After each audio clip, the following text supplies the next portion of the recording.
अस्सलामुअलैकुम and welcome back to the channel. तो आज हमने पढ़ना है न्यूक्लियोटाइड्स के बारे में। हाँ, आपने सही सुना, न्यूक्लियोटाइड के बारे में। वैसे आप सोचते होंगे कि सब लोग पहले न्यूक्लिक एसिड को पढ़ते हैं और फिर न्यूक्लियोटाइड को पढ़ते हैं, लेकिन बस मेरा दिल है कि आप पहले न्यूक्लियोटाइड पढ़ें, तो आपको मेरे साथ ही चलना होगा। तो चलो सबसे पहले न्यूक्लियोटाइड को डिफाइन करते हैं। ऑर्गेनिक मॉलिक्यूल है, बायो मॉलिक्यूल है। वैसे ये वाली दो टर्म्स तो आपने सारे मॉलिक्यूल्स के साथ ही लगा दी जो हमने इस चैप्टर में पढ़े हैं, क्योंकि देखो बायो मॉलिक्यूल्स हम पढ़ रहे हैं ना, चैप्टर का नाम ही आपको शायद याद हो तो बायोलॉजिकल मॉलिक्यूल था। और फिर वाटर हमने एक ऐसा पढ़ा जो इनऑर्गेनिक था, बाकी तो सारे कार्बोहाइड्रेट्स, प्रोटीन्स, लिपिड्स सारे ही ऑर्गेनिक हैं। खैर न्यूक्लियोटाइड भी ऑर्गेनिक है, इसमें सी भी मौजूद है, एच भी मौजूद है। तो कैसे डिफाइन करेंगे? ऑर्गेनिक मॉलिक्यूल है और बायो मॉलिक्यूल है, that is composed of 3 major components: sugar, nitrogenous base, phosphoric acid. इन तीनों के नाम आपने अच्छे से याद कर लेने हैं। बस आगे चलते हैं स्ट्रक्चर की तरफ। कुछ स्ट्रक्चर तो हमें पहले से ही पता चल गया, डेफिनेशन की मदद से ही 3 मेजर कंपोनेंट्स हैं, और अब हम उन तीनों कंपोनेंट्स के बारे में मजीद थोड़ा थोड़ा पढ़ते हैं। पहले है शुगर। तो शुगर इसमें कौन सी होगी? 5 कार्बन शुगर। पेंटोज, हमेशा न्यूक्लियोटाइड्स के अंदर पेंटोज शुगर ही होती है। पेंटोज में भी यहाँ पे न्यूक्लियोटाइड्स के अंदर होती है राइबोज शुगर। आप यहाँ पे राइबोज शुगर को ड्रॉ कर लें। दूसरा इसका मेजर कंपोनेंट है नाइट्रोजनस बेस। तो ये नाइट्रोजन कंटेनिंग कंपाउंड होते हैं, और 2 मेजर टाइप्स हैं नाइट्रोजनस बेसिस की न्यूक्लियोटाइड्स के अंदर, और वो 2 हैं प्यूरीन, पिरिमिडीन। दोनों का डिफरेंस आपने याद रखना है। प्यूरीन के अंदर 2 रिंग्स होते हैं, पिरिमिडीन के अंदर 1 रिंग होता है। इस तरह से आपने इनको ड्रॉ करना होता है। और फिर प्यूरीन में कौन कौन सी नाइट्रोजनस बेसिस आ जाती हैं? प्यूरीन में 2 हैं, एडेनिन और गुआनिन, एजी। पिरिमिडीन में 3 हैं, साइटोसिन, थायमीन और यूरासिल, सीटीयू।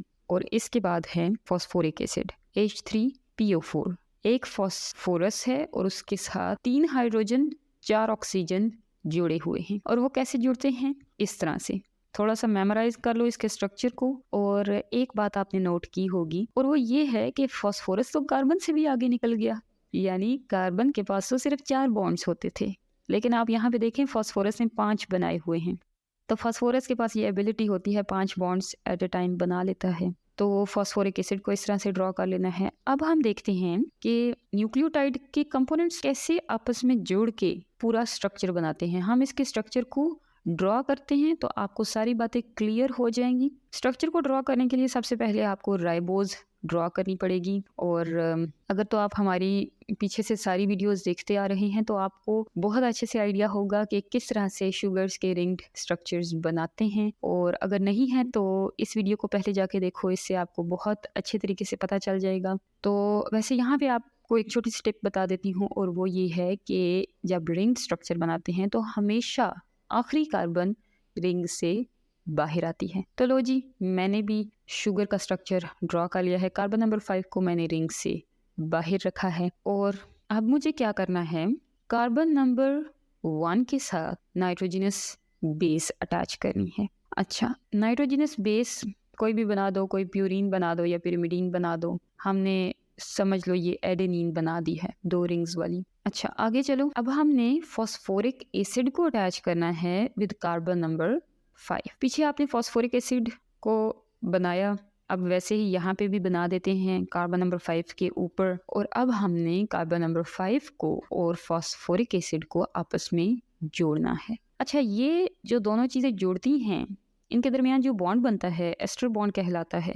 पहले भी मैं आपको बता चुकी हूँ एस्टर बॉन्ड के बारे में। ये वो बॉन्ड होता है जो अल्कोहल और एसिड के दरमियान में बनता है। यहाँ पे तो आपको पता है एसिड कौन सा है, फॉस्फोरिक एसिड। लेकिन आप थोड़ा हैरान हो रहे होंगे कि अल्कोहल कहाँ पे है। तो अल्कोहल का मतलब है हाइड्रोक्सिल ग्रुप। कार्बन नंबर 5 के पास हाइड्रोक्सिल ग्रुप है ना, बस वही वाला हाइड्रोक्सिल ग्रुप, वही यहाँ पे अल्कोहल वाला किरदार अदा करेगा। जब अल्कोहल और एसिड रिएक्ट करते हैं आपस में तो हमेशा एसिड H ही देता है, चाहे उसके पास O मौजूद हो, लेकिन वो अपना O नहीं देता। एसिड हमेशा H को ही रिलीज करता है, जबकि अल्कोहल OH पूरा ही दे देता है। सो कार्बन नंबर 5 की तरफ से OH निकला, फॉस्फोरिक एसिड की तरफ से H निकला। और अब देखें आप, दरमियान में एक O रह गया है। ये O फॉस्फोरिक एसिड के साथ तो पहले ही जुड़ा हुआ है ना, फॉस्फोरस के साथ पहले ही जुड़ा हुआ है। अब ये कार्बन नंबर 5 के साथ भी जुड़ जाएगा और इस तरह से एक बॉन्ड बनेगा POC और इस बॉन्ड को एस्टर का नाम दिया, उसकी वजह आप जानते हैं, अल्कोहल और एसिड। तो देखो कितनी आसानी से जुड़ गया। वैसे सब लोग इस तरह का स्ट्रक्चर ड्रॉ करते हैं न्यूक्लियोटाइड का, लेकिन अगर आप इस तरह का स्ट्रक्चर ड्रॉ करेंगे अपने एग्जाम में तो बिलीव मी बहुत अच्छा इम्पैक्ट जाएगा आपके एग्जामिनर पे। सो थोड़ी सी मेहनत कर लो और देखो आसानी से समझ आ जाता है। अच्छा, स्ट्रक्चर ड्रॉ हो गया न्यूक्लियोटाइड का। अब अगली चीज जो हमने समझनी है वो है न्यूक्लियोटाइड्स का जुड़ना। कैसे न्यूक्लियोटाइड्स एक दूसरे के साथ ज्वाइन करते हैं। कैसे ज्वाइन करते हैं? फॉस्फोरिक एसिड की मदद से।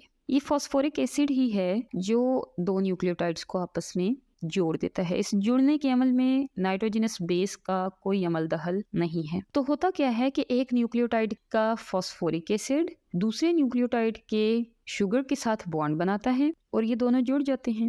चलो अब इन दोनों को जोड़ते हैं। तो नीचे वाले न्यूक्लियोटाइड के फॉस्फोरिक एसिड के पास आप अभी भी देखो OH ग्रुप मौजूद है ना ऊपर वाली साइड पे। अच्छा, जबकि जो ऊपर शुगर है, हमें पता है शुगर में हर कार्बन के पास ही हाइड्रोक्सिल ग्रुप होता है सिवाय एक कार्बन के। अच्छा, कार्बन नंबर 3 जो है ऊपर शुगर की, कार्बन नंबर 3 के पास भी OH ग्रुप होता है, ऑब्वियसली होता है। तो अब ये कार्बन नंबर 3 और फॉस्फोरिक एसिड बिल्कुल वैसे ही आपस में बॉन्ड बनाएंगी जैसे थोड़ी देर पहले आपने फॉस्फोरिक एसिड को और कार्बन नंबर 5 को जोड़ा था। सेम बिल्कुल वैसे ही बॉन्ड बनेगा। देखें मैंने बना लिया। क्या हुआ? पहले एक POC बॉन्ड था, अब एक और POC बॉन्ड बन गया है। तो इस बॉन्ड को हम नाम देते हैं फॉस्फोडाइएस्टर बॉन्ड। हम कहते हैं दो न्यूक्लियोटाइड्स आपस में जुड़ी थ्रू फॉस्फोडाइएस्टर बॉन्ड।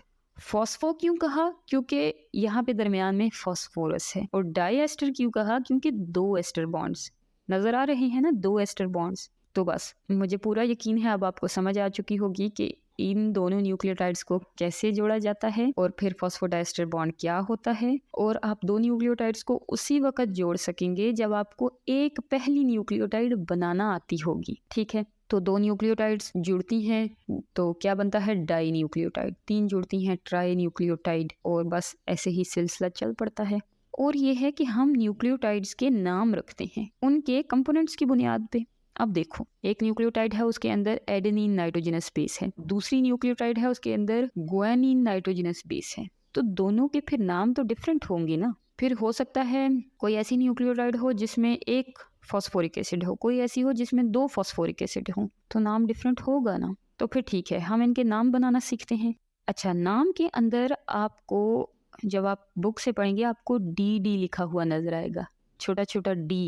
ये D वाली कहानी क्या है? तो ये D वाली कहानी होती है शुगर की बुनियाद पे। अगर तो सिंपली राइबोज शुगर है तो हम D नहीं लिखते, लेकिन कुछ न्यूक्लियोटाइड्स ऐसे होते हैं जिनकी शुगर में से एक ऑक्सीजन निकल जाता है ड्यू टू सम रीजंस, तो वो बन जाती हैं डीऑक्सीराइबोज। डीऑक्सीराइबोज मतलब ऑक्सीजन निकला हुआ है, ऑक्सीजन डिलीट हुआ है उनमें से। तो फिर जब इस तरह की शुगर इस्तेमाल हुई है न्यूक्लियोटाइड बनाने के लिए, तो फिर उस डीऑक्सी को भी थोड़ा सा क्रेडिट देना है ना तो इसीलिए हमने नाम के अंदर D लिखा है। अच्छा, इसके बाद शुगर वाली बात होगी। अब दूसरा कंपोनेंट है नाइट्रोजनस बेस। तो नाइट्रोजनस बेस को हमने ऐसे ही नहीं लिख देना कि एडेनिन गुआनिन, बल्कि हमने न्यूक्लियोटाइड का नाम बनाते हुए इन्हें थोड़ा सा मॉडिफाई करना होता है। जो प्यूरिन वाली बेसेस हैं उनके एंड पे सीन लगाना है, एडिनोसिन, गुएनोसिन। जबकि पिरिमिडीन वाली बेसेस के एंड पे डीन लगाना है, साइटिडीन,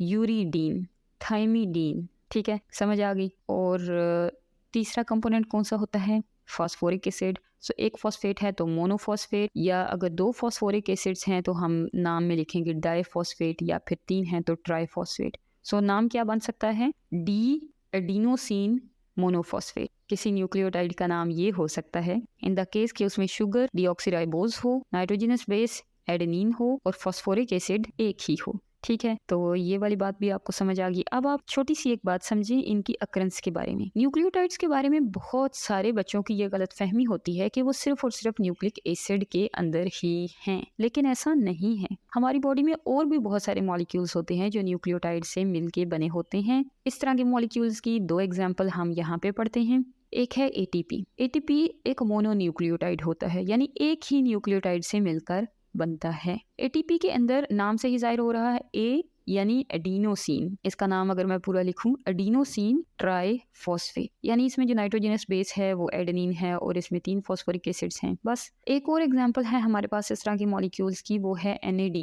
NAD एक कोई एंजाइम होता है, बहुत सारे एंजाइम्स के साथ मिलकर काम करता है। फोटोसिंथेसिस और रेस्पिरेशन के अंदर आप NAD का नाम बहुत दफा सुनेंगे ऑक्सीडेशन रिडक्शन रिएक्शंस में। तो NAD क्या है? एक डाई न्यूक्लियोटाइड है, निकोटिनामाइड एडेनिन डाई न्यूक्लियोटाइड। यानी इसके दोनों न्यूक्लियोटाइड्स के अंदर जो नाइट्रोजनस बेस है वो तो एडेनिन है और बस इसका इस तरह से नाम। और बस ये न्यूक्लियोटाइड्स के बारे में ये सब कुछ था। मुझे उम्मीद है आपको बहुत अच्छा लगा होगा, और अगर अच्छा लगे चैनल को सब्सक्राइब किया करो, फिर मुझे और मेरी टीम को बहुत मोटिवेशन मिलती है। और बस अल्लाह हाफिज़।